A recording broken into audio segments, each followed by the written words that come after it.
네, 이재명 재판부 바꾸기 어렵다. 이재명이가 어떻게든 신진우 부장판사를 피하고 싶은가 봐요. 제가 뭐 젊을 때 잠깐 감옥살이 한 거가 평론할 때 이렇게 많이 도움이 될 줄은 저도 몰랐어요. 그 감옥에 갇혀서 재판을 기다리는 미결수들의 경우에는 최대 관심이 뭐냐면 두 가지인데요. 하나는 어느 판사한테 내 사건이 배당되납니다. 그 되게 뭐 서울중앙지법이죠. 여기서 재판받는 경우들은 별로 없어요. 다 각자 사는 거주지 같은 데서 재판받기 때문에 판사가 몇 명 안 되거든요.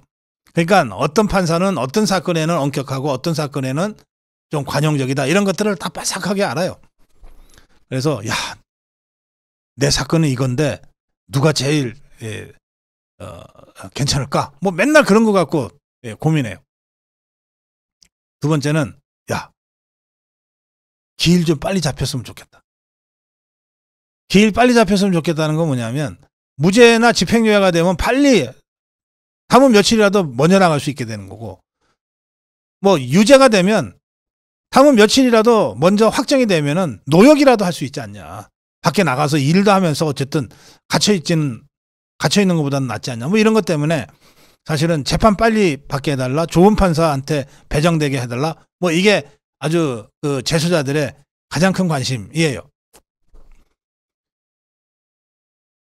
그 이재명이는 아마 비슷한 심리 상태겠죠. 지금 몸만 밖에 나와 있을 뿐이지 사실은 구치소에서 재판받는 거랑 비슷하죠. 그래서 이 신진우 부장판사한테 걸리면 죽는다 생각을 하는 모양이에요. 어떻게든 신진우 부장판사를 피하려고 하는 것 같아요. 그래서 재판부 재배당을 요청했어요. 그런데 재판부 재배당을 누구한테 요청하냐? 이미 신진우 부장판사 재판부에 이게 배당이 됐잖아요. 배당이 된 상태에서 재판부 재배당 해달라는 요청을 누구한테 하냐? 배당된 재판부에다 해야 되는 거예요. 신진우 부장판사한테 재판부 재배당 해주세요라고 요청을 한 거예요. 이재명 측의 변호사는 이제 신진우 부장판사를 피하겠다고 다른 데 보내달라고 신진우한테 지금 요청하는 것 아니에요.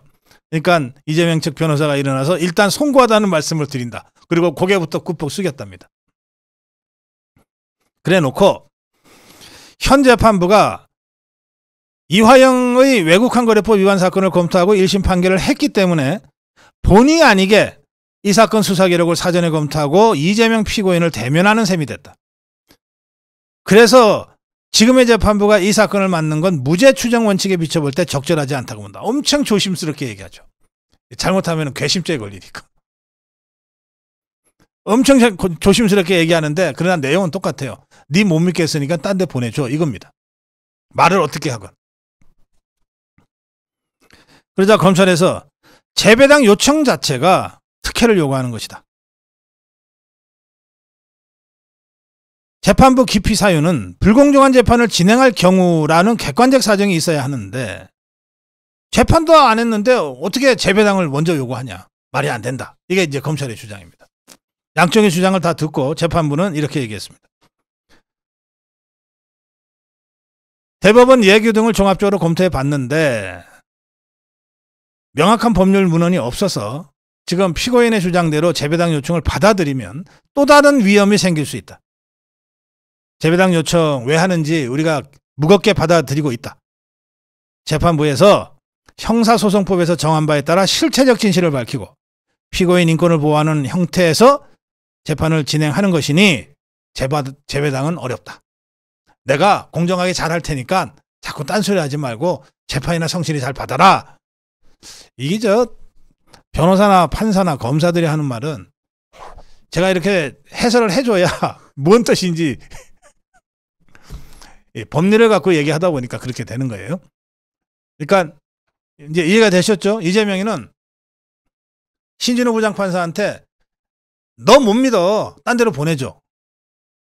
한 거고 재판부는 야 내가 공정하게 할 테니까 딴소리 하지 말고 재판이나 성실히 받아. 자 이렇게 답변했습니다. 이 사건 관련한 사건 기록이 모두 4만 쪽 정도 된답니다. A4 용지 4만 쪽. 책이 76권 분량이라고 하는데, 그러니까 이제 변호사가 옳다 잘됐다. 이거 재판 기록 다 검토하려면 시간이 많이 걸려요. 시간 좀 더 주세요. 이랬어요. 그러자 재판부가 뭐라 그랬냐. 지금 이재명이 기소된 시점으로부터도 넉 달이나 지났다. 뭐 기록이 방대해서 시간이 늦어진다고 하니까 뭐 이해는 되는데, 다른 사건하고 달라서 시간을 더 이상 줄 수 없다. 야, 이제 표현이 재밌죠. 다른 사건과 달리 시간을 많이 들일 수 없다. 신속한 사건 기록 검토하라. 그러면서 다음 달 12일 공판 준비 기일을 한 차례 더 갖고 심리에 들어가기로 했습니다. 예. 이재명이 큰일 났네. 신준우한테 제대로 걸렸네. 다음으로 가겠습니다.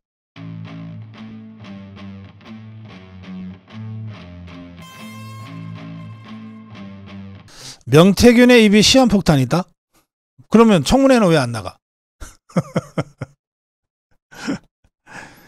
예, 전국조사파들이 야, 명태균이가 국회에 나와서 증인으로 그냥 입을 열기만 하면 이제 그날로 윤석열은 날아간다. 뭐 이런 기대를 정말 헛꿈을 꿨던 것 같은데, 명태균이 증인 채택됐어요. 근데 나 안 나가 이래버렸습니다. 근데 안 나가 하는 이유가 있어요. 뭐냐? 나 지금 수사받고 있는 중이야. 그런데 왜 내가 거기를 나가? 나한테 불리하잖아. 그래서 안 나간다고 해도 강제로 데리고 오기가 어렵게 됐습니다. 자, 한번 보겠습니다. 명태균이가 뭐 시한폭탄이 되고 있다. 뭐 시사저널이 막 신이 나서 썼어요. 명태균이가 이런 말을 했어요. 나 검찰 조사 받으면 한 달이면 윤석열 대통령 하야하고 탄핵될 텐데 감당하겠냐? 뭐 이렇게 엄포를 놨답니다. 아, 지금 수사받고 있는 사람이 무슨 말인들 못하겠어요? 예, 뭐 하여튼 그렇게 공개적으로 협박을 했대는데, 그러면서 이미 이제 텔레그램 대화가 하나 공개됐잖아요. 그 외에 더 있다 뭐 이런 폼을 잡았어요. 뭐 더 있을 수 있죠. 그런데 보세요. 명태균이는 이렇게 말을 했습니다. 6개월마다 휴대전화 바꾼다. 휴대전화 여러 대 갖고 있다. 다른 텔레그램은 그 다른 휴대전화에 있다. 뭐 이렇게 말을 했답니다. 그런데 검찰은 지난 9월 30일 명태균의 집과 회사를 압수수색해서 명태균의 말대로 여러 개의 휴대전화를 압수했답니다. 6개. 자, 그러면 이 압수수색해서 압수된 휴대전화는 지금 검찰이 보관하고 있잖아요. 검찰이 보관하고 있는데 명태균이가 그거 내 거니까 돌려줘 한다고 해서 돌려줍니까? 포렌식하고 조사 다 끝낼 때까지는 강제로 압수수색한 거라서 안 돌려줘요. 만약에 이 6개 압수수색된 거 말고 또 다른 휴대전화가 있다 그러면 당연히 그것도 압수수색 대상이죠. 쉽게 말해서 명태균의 휴대전화는 더 이상 없습니다. 검찰에서 확보해 놓은 것 말고는 더 이상 없습니다. 그런데 검찰은 이 수사와 관련된 사안 말고는 다른 거는 들여다볼 수가 없어요. 구속영장에 딱 그렇게 적시되어 있거든. 그러니까 명태균의 휴대전화는 지금 봉인된 상태입니다. 그런데 뭐가 더 남아있다고. 만약에 있다 그러면 추가 압수수색이 바로 들어가죠. 그러니까 이 객관적으로 진행되는 이 상황과 명태균의 이야기는 거리가 있어도 굉장히 많이 있는 얘기입니다. 그러나 다시 말씀드리지만 수사를 받고 있는 사람이 자기가 살기 위해서 무슨 얘기들 못하겠어요. 그래서 나오는 대로 하는 얘기입니다. 자, 이를테면 이 시사저널이 지금 보도한 건 이겁니다. 명태균이가 윤석열 대통령 부부에게 최재형 국무총리 기용을 하라, 총리로. 뭐 그런 조언을 했다고 돼 있어요. 이것은 그런데 최재형이 기용됐나요? 기용됐나요? 또 애초에 명태균이 얘기가 될 때는 김영선이 단수 추천 어쩌고 저쩌고 한 거 아니에요? 그러면서 김건희 여사하고 문자를 주고받았다는 건데, 그럼 김영선이 단수 추천 됐나요? 명태균에게 했다는 건 하나도 현실화된 게 없어요. 그게 명태균의 실체고 명태균의 실력입니다. 또 이런 말도 했어요. 명태균 본인이 대통령 부부하고 친분이 있다는 것을 주변에 은근히 냄새를 풍긴 게 아니라 아예 대놓고 강조하고 다녔다는데, 왜 그랬냐? 사전에 대통령실에 양해가 있어서 그랬다고 주장을 합니다. 명태균이. 이게 정말 지나가던 개가 웃을 일이지. 보세요. 이렇게 설명합니다. 윤석열 대통령이 취임한 6개월 후에 대통령실의 공직기관 비서관실 직원이 창원으로 직접 찾아와서 이렇게 자기한테 얘기했대요. 대선 때 공을 많이 세우셨으니 대통령과 여사 이름을 팔고 다녀도 된다. 세상 어느 직원이. 야, 만약에 진짜 이렇게 얘기한 직원이 있다 그러면 당장 붙잡아서 잘라야지. 공직기관 비서관은 이런 거 못하게 하는 역할을 하는 데입니다. 혹시라도 누가 대통령과 인연도 별로 없는데, 안면도 별로 없는데, 대통령 전화번호, 김건희 여사 전화번호도 모르는데 잘 알고 친한 것처럼 호가호위하는 자들이 세상에 그런 사기꾼들이 한둘이겠어요? 그런 거 못하고 그런 거 적발하고 정도가 심하면은 사법 처리하는 게 공직기관 비서관이 하는 일이에요. 그런데 그 공직기관 비서관실에서 찾아와서 대통령과 여사 이름 팔고 다녀도 된다고 했다고? 그러니 명태균의 말을 어떻게 믿어요?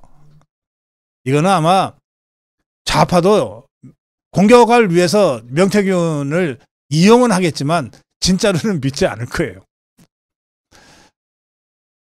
그런데도 명태균이 뭐라고 했든 상관없다. 사실이 뭔지는 중요하지 않다. 공격하면 된다. 그래서 명태균이라는 소재를 최대한 악용해서 지금 김건희 여사와 대통령을 공격하고 있습니다. 천공을 능가하는 비선 실세다. 대통령 탄핵에 폭탄이 터졌다. 자, 그러면 진짜 명태균이가 대통령 탄핵에 폭탄을 터뜨릴 입이라고 하면 국감에 나와서 떠들겠지. 아까 말씀드렸죠. 국감에 안 나간답니다. 증인 채택이 됐지만 안 나간대요. 이유는 나 수사 중이야. 수사받고 있어. 나한테 불리한 얘기를 강제하지 마. 수사 중인 사안에 대해서는 얘기 안 할 권리가 있거든요. 피의자 입장에서. 그래서 못 나가겠다고 한 거예요. 방법이 없어요. 이걸로 명태균의 입은 끝입니다. 대통령실은 그런데도 자꾸 명태균 얘기가 부풀려져서 나오니까 몇 마디 입장 정리를 해서 발표했어요. 뭐라 그랬냐? 명태균이 대통령 부부와 친분이 있다는 주장을 언론을 통해서 하고 있는데 그거 좀 과장됐다. 일방적인 주장이다. 그러면서 명태균이 대선 때 후보 시절에 윤석열 후보를 만난 적이 있는데 그때 명태균이 혼자서 찾아온 것이 아니고 혼자서 어떻게 찾아오냐고. 이준석이가 윤석열 후보를 찾아왔을 때 그때 이준석이랑 같이 이준석이가 데리고 왔다. 그래서 처음 만났다. 그런데 명태균이가 경남 지역에서 뭐 나름 꽤 오랫동안 정치판에서 왔다 갔다 했기 때문에 경남 지역의 국회의원들, 사실 다른 지역의 국회의원들은 명태균이가 누군지를 잘 몰라요. 그런데 이제 경남 지역의 국회의원들은 좀 아는 거예요. 그것도 여야가 다 알아요. 제가 오늘 김두관이랑 정격시사에서 아침에 인터뷰했잖아요. 그때 질문지에는 없었는데 제가 갑자기 생각이 나서 경남도지사 했으니까 김두관한테 제가 명태균 아냐고 물어봤어요. 그러니까 김두관이 질문지에 없던 질문이지만 기억을 더듬어서 2021년인가 뭐 하여튼 어쩌어쩌해서 한번 만난 적이 있다고 대답하잖아요. 그러니까 명태균은 경남 지역에, 그러니까 김두관이 그때 양산 지역의 국회의원이었으니까 경남 지역에 있는 정치인들은 여든 야든 뭐 보수든 진보든 가리지 않고 이렇게 만나면서 그 지역에서 활동을 했어요. 그러니까 경남 지역 국회의원이 명태균을 어떤 사람인지 잘 알죠. 그 경남 지역 국회의원이 저 사람 주위에서 좀 조심해야 될 사람이다 아마 이렇게 얘기한 것 같아요. 다른 지역은 아예 누군지 모르니까 그런 말도 못했겠죠. 제가 추정하기로 경남 지역의 어떤 국회의원이 어찌어찌해서 이준석이 따라온 명태균이를 대통령 후보가 만난 걸 보고 저 사람 조심해야 됩니다 라고 얘기를 했다는 거예요. 그래서 그 후로 소통을 끊었다는 겁니다. 그리고 그때 이제 대통령도 만나고 김건희 여사도 만났어요. 명태균이가 이준석이 따라와가지고 이준석이랑 윤석열 후보가 이미 그때는 정치 활동 재개하기도 전이니까 다른데 바깥에서 음식점 같은 만나는 게 좀 불편해서 아마 집으로 와라 해서 집에서 만났던 것 같아요. 집에 가서 만나니까 김건희 여사도 그냥 자연스럽게 만나게 됐던 것 같은데 이 명태균이 지난 4월 총선 이번 총선 때 김건희 여사 통화를 했다고 주장하고 있는데 그게 어떤 내용의 통화였냐 하면 아주 짧은 통화였던 모양인데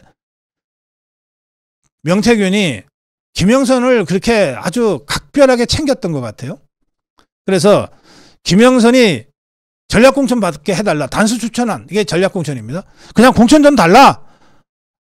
그거 공천 좀 주는데 좀 여사가 좀 역할을 해달라. 이런 요청을 하는 전화를 했는데 그 요청을 거절하는 통화를 짧게 했다는 겁니다. 대통령실의 설명입니다. 그러니까 김건희 여사는 먼저 걸려온 전화인데 김영선을 단수 추천하는데 도와달라. 역할을 해달라고 하니까 김건희 여사 입장에서 황당했을 거예요.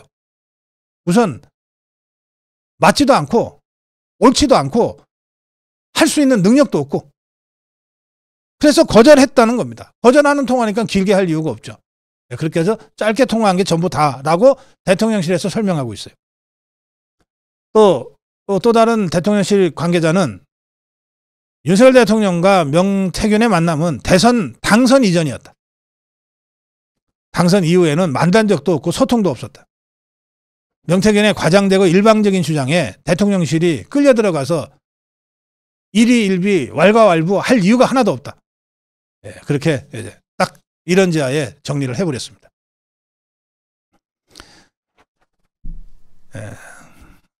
정치 평론을 하다 보면 뭐 이런저런 사람들을 이제 만나게 되는데 저도 명태균을 몇 번 만난 적이 있어요. 경남 지역에서 활동하는 사람 정치 평론가입니다. 정치 기획가입니다 하고 저한테 왔더라고요.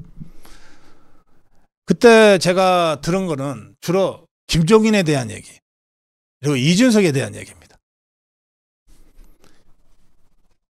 이 사람이 한 말을 다 믿을 수는 없지만 저도 듣는 눈이 있고 체킹할 수 있는 정도의 이 네트워크는 있으니까 김종인하고는 상당히 가까웠던 것 같아요. 어디서 들으니까 여름 휴가도 같이 갔다는 얘기도 있습니다. 또 이준석이를 각별히 챙기더라고요. 그때부터. 그래서 저는 제 머릿속에는 명태균은 김종인 측근, 이준석을 만드는 사람으로 저한테는 입력이 되어 있습니다. 그런데 이 두 사람이 윤석열 대통령과는 대선 선거 치를 때는 상당히 가까운 사이였어요. 김종인은 당장 상임 선대위원장을 맡았었잖아요. 그러다가 결국은 윤석열 대통령이 다 잘라버렸는데 어쨌든 한때나마 김종인이 총괄 선대위원장을 했잖아요. 이준석이는 대선 기간 내내 당대표였어요. 애를 여러 차례 먹였지만 당대표였어요. 그런데 이 명태균은 바로 그 김종인과 바로 그 이준석과 가장 가까운 사이인 거예요. 그래서 대통령 후보 주위에 몇 번 따라가서 만나고 얼씬거리고 했던 것 같아요. 그게 전부 다예요. 대통령 입장에서는 김종인도 대선 과정에서 정말 엄청난 리스크를 안고 총괄 선대위원장을 잘라버렸는데 그리고 대통령 선거 끝난 다음에는 결국 이준석이도 당대표에서 그만두게 했는데 그런데 김종인의 측근이고 이준석이의 측근인 명태균이를 계속 만나야 될 이유가 있겠어요? 상황이 그렇습니다.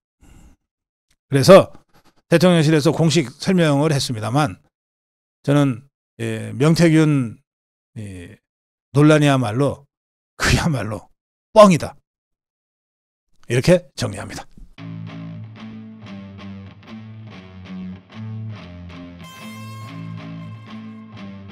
한동훈이가 참 찌질합니다. 지금 국민의힘 국회의원들 중에 특히 한동훈 측근들이 김건희 여사 사과를 대놓고 요구하고 있고 또 공개 활동을 좀 자제하라 뭐 이런 얘기들을 하고 있는데, 아니 똘마니들 시켜서 그렇게 얘기하지 말고 한동훈이가 직접 해라 하고 싶으면. 그런데 이자는 그렇게 안 하고 그렇게 못해요. 대신에 어떻게 하냐 이렇게 합니다. 저도요 합니다. 저도요.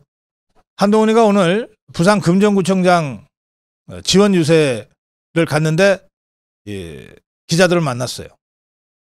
기자들이 그 친한계 의원들이 한동훈 똘마니들이 김건희 여사가 활동을 자제했으면 좋겠다고 발언했다는 보도가 나왔는데 하고 질문을 하자 한동훈이가 뭐라고 답변했는지 잘 들어보세요. 한동훈이가 뭐라고 답변했냐면 저도 그렇게 생각한다 그랬어요. 저도 그렇게 생각한다. 저희 의원들이 뭐라고 말했는지는 몰랐는데 저도 그게 필요하다고 생각한다.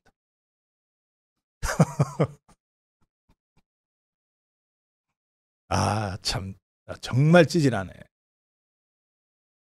아니 하고 싶으면 직접 해.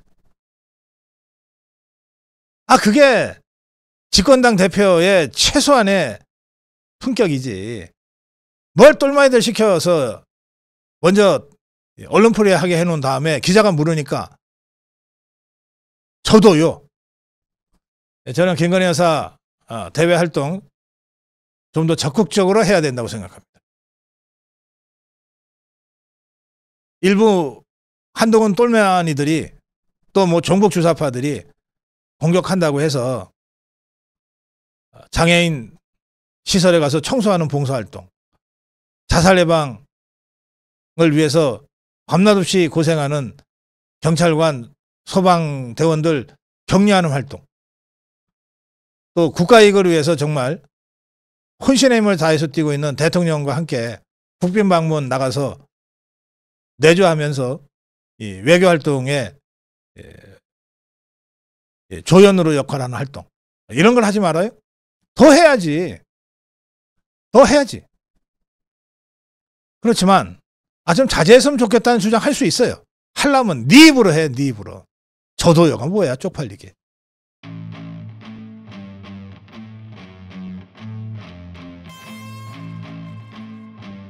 전과 3번 명태균 허위사실 유포로 고발당했습니다.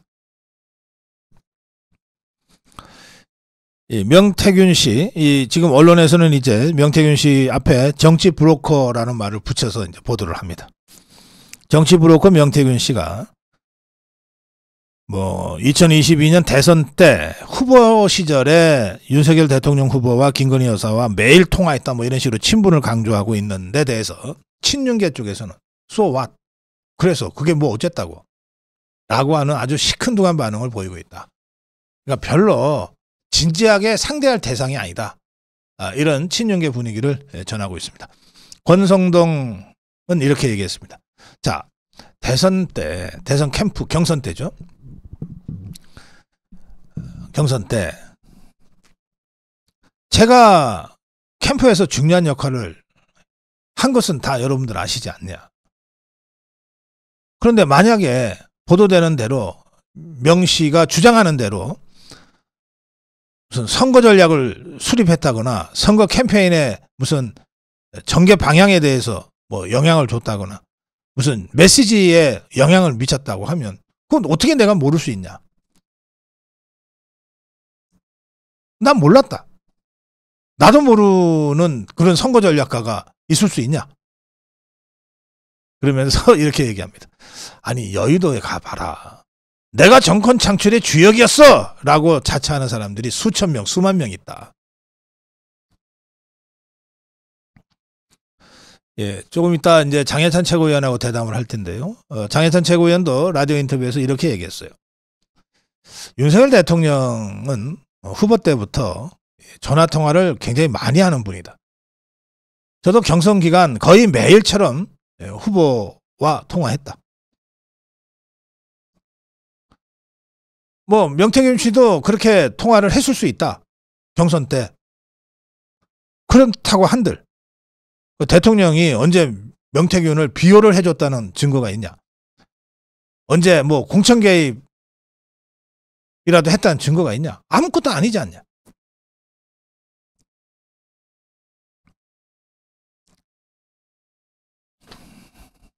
자, 이게 이제 팩트 자체는 이런 건데, 그러나 종북 주사파들이 어떤 자들입니까? 이걸 그냥 놔둘까요?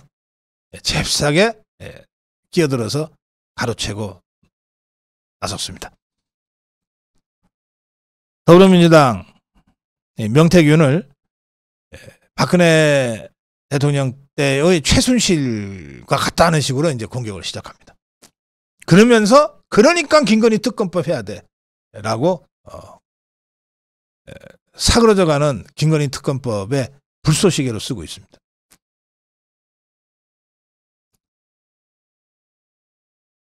그런데 이 문제의 명태균이라는 사람이요, 조선일보가 취재를 해서 보도를 했어요. 전과 3범이랍니다. 명태균 씨의 전과는 공직선거법 위반 2번, 그리고 사기 혐의 1번입니다. 그리고 이 김영선이 변호사 시절에 이 명태균의 공직선거법 위반 사건의 변호사로 일했던 인연도 있습니다. 뭐 얽히고 설켜 있는 거예요.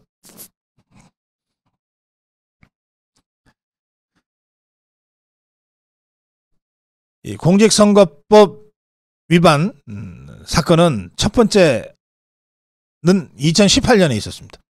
선거 여론조사 기간에 자격이 없이 여론조사를 한 혐의로 기소돼서 벌금 600만 원을 받았는데 1심에서 600만 원 벌금이 나오자 불복해서 항소했는데 이 항소심의 변호인이 김영선이었다는 겁니다. 그런데 항소도 기각됐고 결국은 대법에서 600만 원 확정돼 버렸어요. 그러니까 벌금은 유죄입니다. 전과가 있어요. 그래서 벌금 600만 원은 100만 원이 넘기 때문에 피선거권이 박탈됩니다. 그러니까 이 명태균은 이 사건으로 피선거권이 박탈이 돼서 선거운동을 할 수 없는 상태가 돼버렸어요.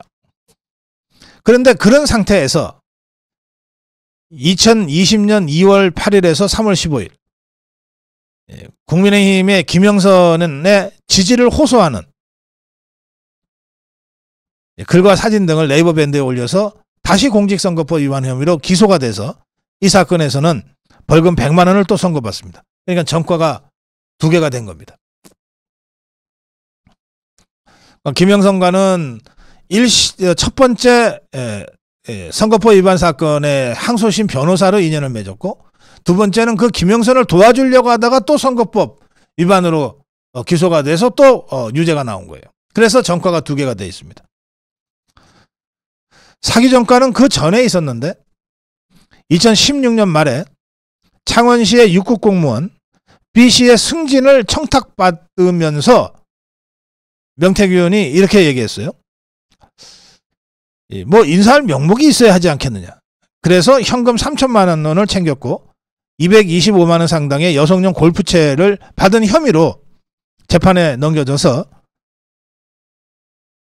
징역 10개월에 집행유예 2년, 그리고 3,225만 원, 현금 3천만 원 받은 것과 여성용 골프채 225만 원 받은 것을 모두 추징당했어요.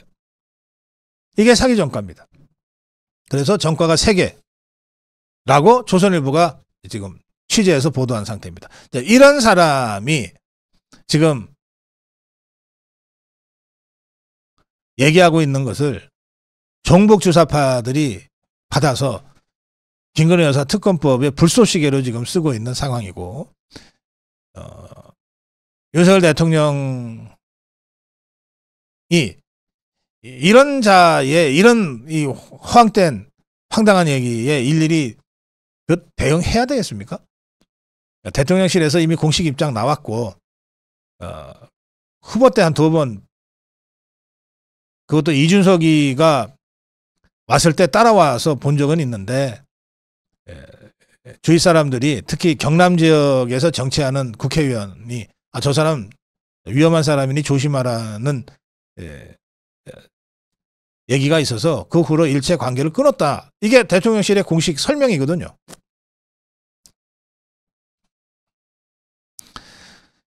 그런 명태균이 오늘 고발당했습니다. 명태균을 고발한 사람은 우리의 그 우파전사 이종배입니다.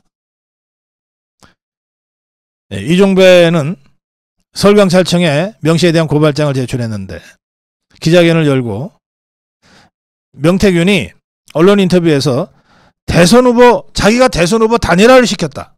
이게 윤석열 안철수 단일화 얘기하는 거죠. 대선 후보 단일화를 시켰다. 내가 윤석열을 국민의힘에 입당시켰다. 이렇게 주장했으나 명백한 허위사실이다. 대선 후보 단일화나 국민의힘 입당은 당 안팎의 여러 정치인들과 전문가들과 이런 주요 인사들과 조언하고 논의하면서 결정되는 것이지 무슨 명태균이라는 사람이 뭐 하는 사람인지 모르겠지만 그 사람 한 사람의 힘으로 단일화가 됐다가 뭐 입당을 했다가 이게 말이 되느냐. 명태균의 허위 주장으로 인해 여론이 왜곡되고 진실이 호도돼 사회 혼란이 우려되므로 철저하게 수사해서 사실 여부를 가려달라. 이렇게 고발장을 접수했습니다. 자, 구속하면 한 달 안에 뭐 대통령이 탄핵당해서 끌려 내려올 거라고 이제 명태균이 주장하고 있잖아요. 잘 됐네. 이제 경찰이 이제 고발장 접수하고 수사할 거예요. 또 이미 정치자금법 위반으로 지금 검찰이 수사하고 있는 중입니다. 휴대전화 6대나 압수수색 당해서 지금 포렌식 중입니다. 사실관계는 조만간 밝혀질 겁니다. 거짓과 괴담의 약은 팩트체크밖에 없어요. 명태균이 떠드는 말만 들으면 또 명태균의 말을 증폭시켜서 김건희 여사와 대통령을 공격하는 종북 주사파들의 말을 들으면 또 여기에 편승하는 한동훈과 한동훈 똘마니들의 말을 들으면 정말 큰일 날 것 같아요. 막 내일이라도 뭐 나라가 어떻게 무너질 것 같은데 전혀 그런 상황이 아닙니다. 차분하게 명태균 관련 사건은 팩트체크를 지금 수사기관에서 하고 있으니까 차분하게 지켜보고 밝혀진 팩트를 근거로 해서 역공을 대대적으로 우리가 가하면 된다. 걱정하실 거 하나도 없다. 그렇게 말씀드립니다. 다음으로 가겠습니다.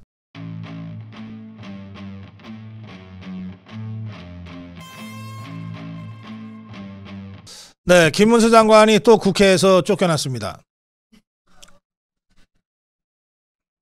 그런데 이번에는 지난번에 법사위에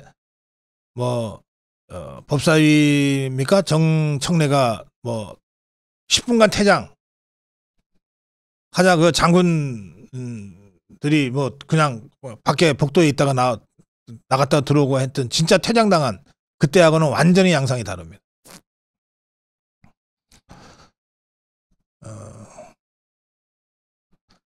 환노위에서 환노위 위원장이 퇴장하라고 그랬는데 김문수 장관이 어떻게 했냐? 퇴장하라는 이유가 뭐냐? 나 퇴장 못해. 버텼어요. 그래서 1차 정회가 됐습니다. 몇 시간이 지난 다음에 다시 회의가 속개됐고 또 퇴장하라고 그랬어요. 나 퇴장 못해. 이유를 밝혀. 그러자 종북 주사파들이 어떻게 했냐? 표결을 했어요. 이 증인으로 채택해서 김문수 장관이 온 거거든요. 증인 철회 표결을 했습니다.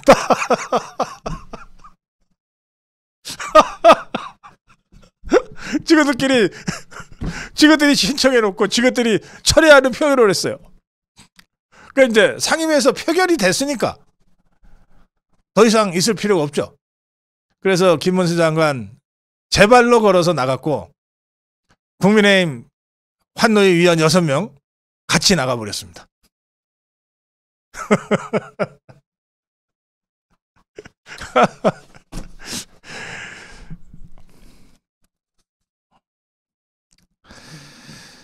자, 좌파들이 시비를 걸 거는 이 환노위에서는 노동정책 가지고 물어보겠다고 부른 거 아니겠어요? 국정감사에서?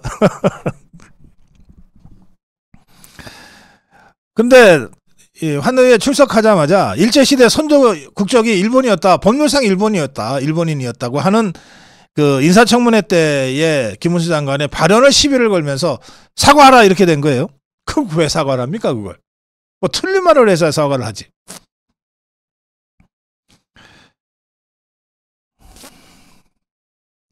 여권에 일본 제국 여권이라고 일제시대 때 외국 나갈 때 다 그 일본 제국 여권이라고 표기된 여권 갖고 다녔다 우리가. 그럼 법률적으로 일본 국적 아니냐.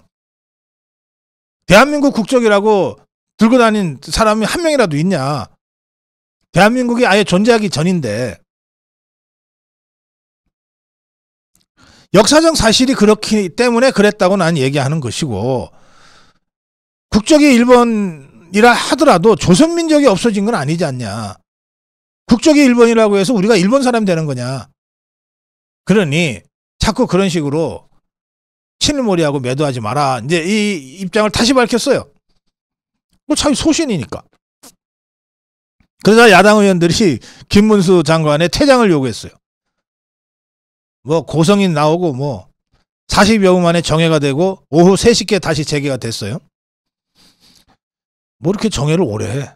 아, 그 사이에 점심 먹었구나 이것들이. 참네.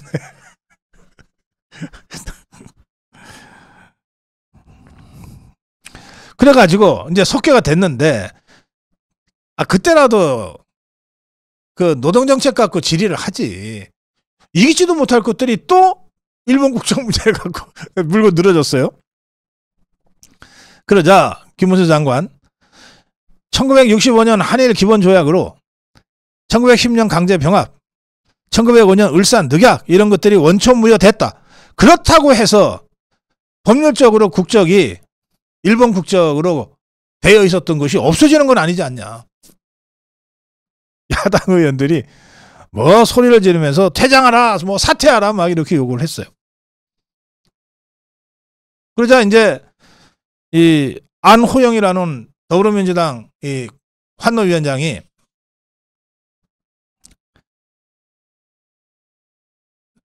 장관이 이런 입장을 고수하는 한 정상적 회의 진행이 불가능해 보인다. 환노위하고 일본 국적의 문제하고 뭔 관계가 있다고. 하여튼 장관이 이런 입장을 고수하는 한 정상적 회의 진행이 불가능해 보인다면서 퇴장하라 이렇게 명령한 거예요. 위원장이 퇴장 명령을 할 수 있으니까. 그러자 김문수 왜 퇴장해야 하냐. 이유를 밝혀라. 퇴장하라는 그 이유, 이 이야기를 내가 알아들을 수가 없다. 이유를 밝혀라. 왜 퇴장해야 하냐. 퇴장을 거부했어요. 결국 이 안호영이가 증인 철회권을 표결에 붙였어요. 그러자 국민의힘 의원들 이 날치기 이 표결에 반발해서 6명 전원이 퇴장했고, 저것들끼리 어쨌든 증인 철회 표결을 했으니까 이제 김문수 장관 증인으로 거기 있을 필요가 없어졌잖아요. 그래서 자기 발로 걸어서 퇴장해버렸습니다. 이게 무슨 코미디도 아니고 참. 잘한다 김문수. 다음으로 가겠습니다.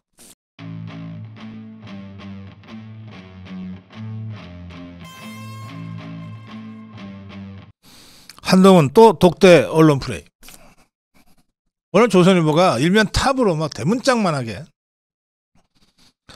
재보궐선거 후에 윤석열 대통령과 한동훈이가 독대한다는 식으로 거의 단독 특종 기사처럼 냈어요.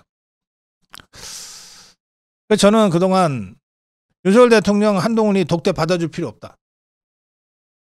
제가 그렇게 계속 주장을 했는데 이거 내가 틀렸나? 그 사이에 무슨 상황 변경이 있었지? 그리고 기사를 들여다봤어요.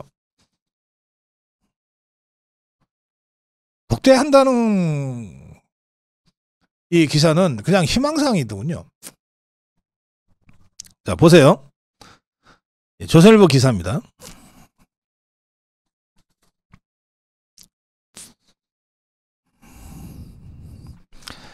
첫 문장이 이렇게 되어 있습니다. 윤석열 대통령과 한동훈의 독대가 10.16 재보궐선거 이후 이루어질 것으로 9일 전해졌다. 누가 전했는지는 안 나와요. 그러면 설마 필리핀, 싱가포르 국빈 방문하고 아세안 다자 정상회의에 참석하고 있는 윤석열 대통령이 조선일보에다 전화해서 전했겠어요? 대통령 정상회담 중에 대통령실에 있는 수석들이, 비서실장이 조선일보에 전화해갖고서 야, 독대하기로 했어라고 전했겠어요? 그럴 리는 없잖아요. 전해졌대. 그러면서 대통령실 고위 관계자 얘기가 나옵니다. 24일에 그 만찬 이후에 대통령실 참모들이 윤석열 대통령한테 한동훈이하고 독대할 것을 건의했고, 국민의힘도 여러 경로로 단일 대우의 중요성을 강조해서 최근에 윤석열 대통령이 이런 의견을 수용한 것으로 알려졌다. 이렇게 돼 있어요. 사람 이름은 하나도 안 나와요. 그러면서 한동훈은 윤석열 대통령과 독대 자리에서 김건희 여사 문제를 주로 거론할 것으로 보인다. 이게 뭐 뉴스예요? 한동훈이가 동네방네 떠들고 다녔는데 이건 모르는 사람 있어요? 그래서 제가 이 기사를 보고 이 기사는 못 믿겠다. 조선일보가 일면 탑으로 치고 나가오자 연합뉴스도 윤석열 대통령 한동훈 10.16 다음 주 재보궐 후 독대 김여사 문제 논의할 때 똑같은 기사를 썼어요. 내용은 대동소이합니다. 대통령실 고위 관계자, 대통령께서 한 대표와 독대 필요성에 대한 참모들의 건의를 며칠 전 수용했다. 한 대표가 현재 재보선 지원 유세를 바쁜 만큼 선거 이후 만날 계획이다. 아니, 대통령실 비서라는 자들이 지금 대통령 해외 순방하면서 정신없는 거는 눈에도 안 들어오고, 재보궐선거 놀러 다니듯이 지금 재보궐선거 다니는 한동훈이 바쁜 것만 지금 들어와. 나 이런. 아니, 독대가 한동훈이 일정에 맞춰져서 날짜가 정해질까요? 여러분 어떻게 생각하세요? 독대 한다고 칩시다. 대통령 일정이 아니라 한동훈이 일정에 맞춰서 독대가 잡힐 것 같습니까, 여러분? 제가 이런 식의 전언을 보고 이게 대통령실에서 근무하는 자 맞나? 이제 의심이 들었어요. 대통령실 비서라면 이렇게는 얘기 못 하거든.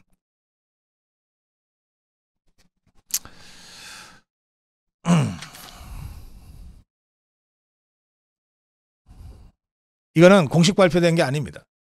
대통령실이 일정을 발표할 때는 시점과 장소를 정확하게 해서 발표를 합니다. 이건 대통령실의 공식 입장이 아니에요. 그래서 또 한동훈이가 언론 플레이 하는구나. 또 조중동이 장난치는구나. 근데 여기에 연합이 또 놀아났구나. 좀 그렇게 느꼈습니다. 자, 보세요.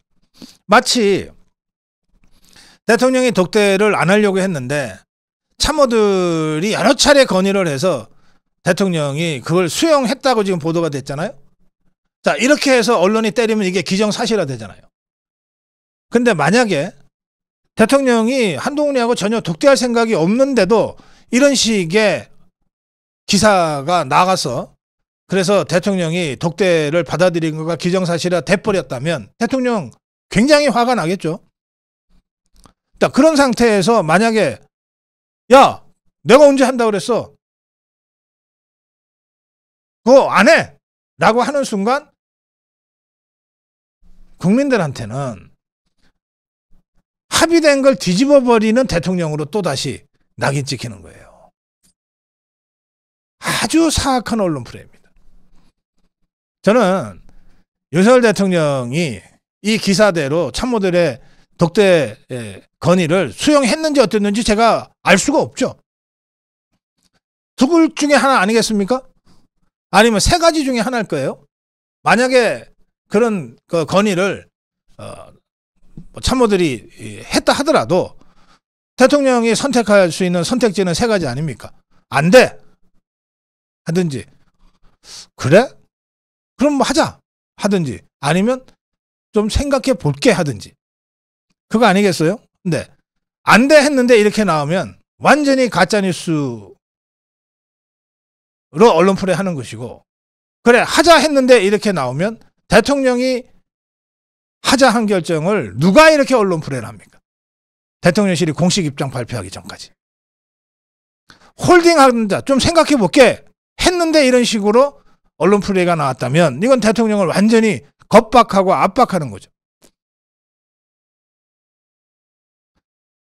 어떤 경우의 수든 이것은 아주 사악한 언론플레이라고 저는 생각합니다. 그래서 지금 아마 눈코 뜰 새 없이 해외 일정, 정상회담 일정을 소화하고 있을 텐데 윤석열 대통령 돌아오면 이 문제에 대한 윤곽이 잡힐 거라고 생각합니다. 자, 이 문제와 관련해서 뭐 대통령이 어떤 결정을 내리든 저는 제 주장하겠습니다. 어떤 경우에도 대통령은 독대 당해서는 안 된다. 대통령은 독대가 됐건 뭐가 됐건 하는 것이지 당하는 사람은 돼서는 안 된다. 근데 지금 이 조선일보나 이 언론의 논조 또 한동훈이의 언론 플레이는 대통령이 독대를 당하게끔 지금 압박해가고 있는 상황이다. 이런 상황에서는 절대 해소서는 안 된다. 독대는 대통령이 하는 것이지 당하는 것이 아니다. 이 원칙만큼은 확실하게 지켜나가야 한다.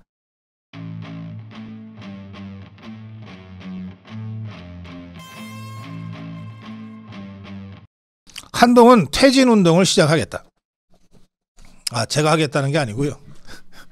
이상규가 그렇게 한동훈한테 편지를 썼어요. 근데 바로 하겠다는 게 아니고 시한을 줬어요. 딱 하루 시간을 줬어요. 이상규 아시죠? 총선백서 위원이었다가 전대 출마하기 위해서 총선백서 위원을 사퇴하고 지금도 서울 성북을 당협위원장을 맡고 있는 2.3회 회원 이상규. 이상규가 한동훈한테 편지를 썼어요. SNS에다가 편지를 썼으니까 뭐 보든지 말든지. 근데 한동훈에 대한 편지니까 그 똘마니들이 어쨌든 한동훈이한테 보고를 할 거라고 저는 생각합니다. 그래서 한동훈도 이 편지를 읽었을 거라고 생각합니다. 편지 제목은 근무하는 식당이 맛없다고 말하는 지배인들입니다. 자, 내용을 좀 같이 볼게요. 한동훈 대표님, 밤새 자료를 정리하고 우리 당 소속 사람들의 방송을 보고 있다 가슴이 떨리고 참을 수가 없어 이렇게 말씀드립니다. 당장 우리 정부를 거짓과 날조로 비난하고 상상으로 대통령실을 공격해서 정부와 당의 품위를 훼손하는 해당 행위를 하는 사람들 출연 중지시키고 이들에 대해서 감찰, 감사, 진상조사, 당무감사, 윤리위원회 회부를 하십시오. 여러 가지 요구했는데 이게 전부가 다 한동훈이가 지금 이상규한테 하고 있는 짓거리들입니다. 감찰, 감사, 진상조사, 당무감사, 윤리위원회 회부를 하십시오. 금요일 6시까지 이거 내일 6시네. 좋아하시는 언론을 통해서 그런 지시를 내렸다는 기사가 없다면 저는 대표님이 우리 당을 이끌 자격이 없으며 당헌 당규를 대표님께서 직접 어겼다는 것이 진실이라 확신합니다. 저는 그 후부터는 대표님의 퇴진 운동을 시작하겠습니다. 너무나 가슴 아프고 힘들지만 대표님이 아니고 간신들의 소양이라 믿지만 간신들에 휘둘려 대한민국을 탄핵의 구렁텅이에 몰아넣는 세력이 내부에도 있다는 확신이 듭니다. 이들 간신들은 배신자입니다. 간신들을 계속 활동하게 두신다면 저는 대표님이 직을 내려놓아야 한다고 생각합니다. 저는 생각을 실천하겠습니다. 부디 당헌 8조 대통령의 성공이 우리 당의 성공임을 잊지 마시기 바랍니다. 라고 편지를 썼어요. 이 당헌 8조를 제가 찾아봤어요. 할 수 없이. 당헌 8조, 당과 대통령의 관계입니다.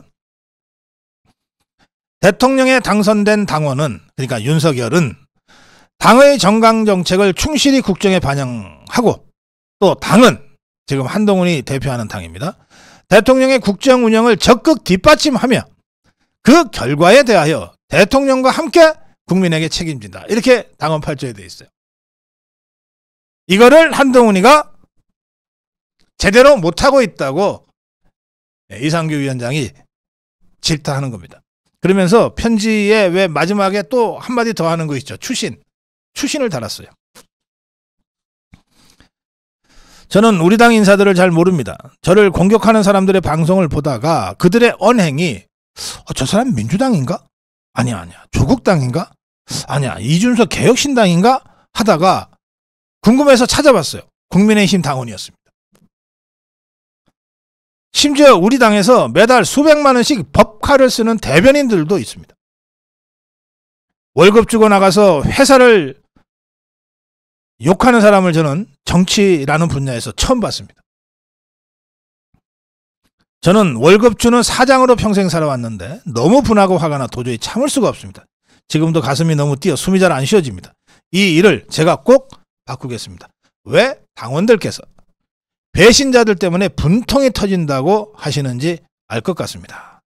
피눈물을 흘리는 심정으로 대표님께 충원을 드립니다. 성북구을 당협위원장 이상규. 제가 이 이상규 위원장의 편지를 보면서 하여튼 다음 주에 한번 시간 되는 대로 저희가 고성구TV에서 직접 모시고 말씀을 좀 드려야 되겠다고 생각을 했습니다만 이런 생각을 제가 하게 됐습니다. 대한민국을 큰 이 주식회사라고 생각을 하면 창업주가 있죠. 창업주. 이승만 대통령, 박정희 대통령이 저는 창업주라고 생각합니다. 그러면 지금의 윤석열 대통령은 어떤 자리일까요? 창업주는 아니죠. 윤석열 대통령이 국민의힘 당을 만든 건 아니니까. 윤석열 대통령은 일대 주주입니다. 왜? 대통령이니까. 1호 당원입니다.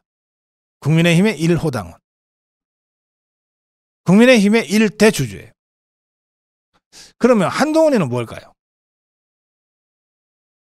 고용사장입니다.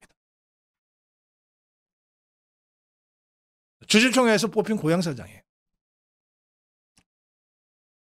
당 대변인, 장동혁이 신재호 같은 자들은 그럼 뭘까요? 한동훈이 고용사장이면 고용사장한테 월급 받는 직원들이죠. 그런데 이 자들이 지금 일대 주주를 공격하고 있어요.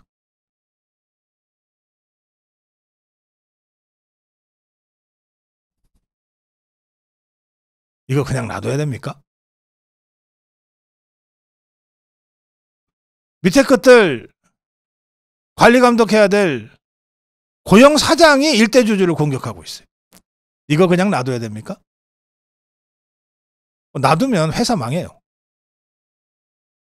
회사 살리려면 바로 잘라야 됩니다. 자르는 과정에서 좀 진통이 있을 수는 있죠. 안 나가려고 버틸 테니까. 이들을 자르는 제일 쉬운 방법은 주총에서 잘라버리는 거예요. 그게 전당대회 아닙니까? 바로 여러분들이 그 회사 주인인 당원들 아닙니까? 네, 이상규가 한동훈 퇴진의 깃발을 들겠다고 지금 선언했는데 한동훈 퇴진 깃발을 들고 싶은 사람들이 어디 한둘입니까? 여러분들 모두가 다 언제 들어야 되나 그것만 지금 기다리고 있는 상태 아닙니까? 예. 시기가 무르익어 가고 있습니다. 조금만 기다려 주십시오.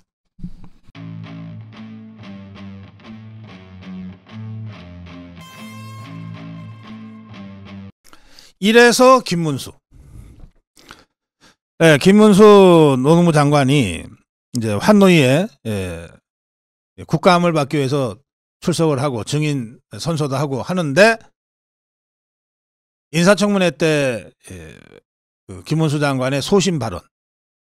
아니 법률적으로는 일제시대에 우리 조선인들의 국적이 일본일 수밖에 없다고 하는 그 소신 발언을 가지고 시비를 걸고 사과를 하고 하니까 김문수 장관이 거부했어요.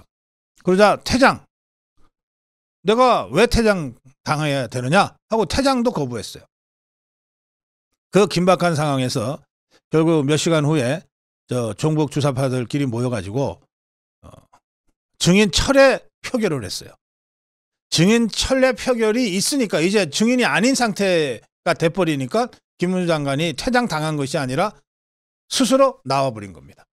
사태는 이제 그렇게 된 것인데요. 지금 종북 주사파들이 김문수만 나타나면 이제 시비 걸고 있는 게 이른바 일제시대 조선인들의 국적 문제인데 김문수 장관이 맞아요. 김문수 장관의 주장이 맞습니다. 증거들이 한두 개가 아닙니다. 자, 보세요. 이게 아시아투데이의 한대희 기자가 이걸 취재해서 기사를 쓴 것인데요. 1937년에 서울에 있는 미국 영사관이 한 조선인의 미국 입국을 허가하는 비자를 발행했어요. 지금도 미국 가려면 비자가 필요하잖아요. 그런 식으로 당시에 비자를 발행했는데 그 비자에는 국적 표기란이 있잖아요. 여기 보면 출생지는 조선입니다. 국적은 내셔널리티, 국적은 저페니즈죠. 저페니즈라고 써 있어요. 일본. 그러니까 이게 우리가 정말 속이 부글부글 끓지만 법률적으로는 일제시대의 조선인들의 국적은 일본이었던 거예요. 그 얘기한 겁니다. 김문수 장관이. 팩트를 얘기한 거예요. 그게 그래 사과할 일입니까? 팩트 얘기하면 사과해야 돼요? 또 1948년에 대법원 판례가 있습니다. 이 판례에 따르면 1948년 7월 17일 재헌헌법에 따라 대한민국 국민이 되었다라고 대법원이 판결을 했어요. 그러니까 1948년 7월 17일에 대한민국 헌법이 공포되기 전에는 누구도 대한민국 국민일 수가 없는 거예요. 논리적으로. 그러니까 일제시대에는 대한민국 국민일 수가 없는 거죠. 법률적으로는 일본인 국적이었던 거죠. 이게 팩트입니다. 근데 종북 주사파들은 기회 있을 때마다 김문수 장관에게 이 국적 발언의 사과를 요구하고 있어요. 김문수 장관은 한 번도 소신을 굽히지 않고 사과할 수 없다. 내가 팩트를 얘기한 거다. 내가 틀린 말 한 게 아니다. 이렇게 버티고 있습니다. 여권 관계자는 민주당을 비롯한 종북 주사파 야권은 계속해서 친일 프레임으로 윤석열 정부를 흔들고 김문수 장관을 흔들고 있다. 도대체 고용노동부 장관한테 일제시대 조선인들의 국적이 조선이냐 일본이냐고 묻는 것 자체가 이게 좀 황당하고 어리석기 짝이 없는 것 아니냐. 역사는 주관적 희망대로 쓰는 것이 아니라 있는 그대로 기록할 때 빛나는 것이다. 제가 이 환노위에서의 상황을 좀 더 취재를 해봤어요. 제가 어제 전해드린 것이 크게 사실과 다르지 않은데 좀 디테일한 부분에서 조금 제가 보완을 하겠습니다. 자, 더불어민주당 위원장이 퇴장하라고 그랬어요. 그래 김문수 장관이 아니 내가 왜 퇴장을 해야 되냐 거부했어요. 그러자 국회에는 이제 국회 경비원이 따로 있습니다. 그걸 방호원이라고 그러죠. 국회 정복을 입은 방호원 20여 명이 동원됐어요. 그러니까 김문수 장관을 끌어내려고 정복 주사파들이 불러놓은 거예요. 그래서 이 20여 명의 방호원들이 복도하고 회의장에 들어와서 김문수 장관을 끌어낼 준비를 딱 하고 있었어요. 그런데 이게 다 생중계되고 있는 중이잖아요. 그리고 김문수 장관이 이 방어원들이 달려들어서 갑시다 그러면은 알겠습니다 하고 순순히 따라갈 사람입니까? 비록 나이는 좀 있지만 그래도 아직 한두 명 정도는 엎어치고 내칠 그런 근력이 있는 사람인데 그냥 가만히 따라가겠어요? 일대 활극이 벌어졌겠죠. 그러니까 이 종북 주사파들이 야야야 그렇게 갈 문제가 아니다. 그래서 지그들끼리 정회를 하고 지그들끼리 막 회의를 몇 시간 동안 했어요. 그리고 난 다음에 지그들끼리 회의에서 뭐 이게 머리 없는 자들이 모여봤자 또 머리가 생깁니까? 없는 머리가? 할 수 없이 국회 전문위원을 불러서 도움까지 받아가지고 증인 철회 절차라고 있다는 걸 이제 알아낸 거예요.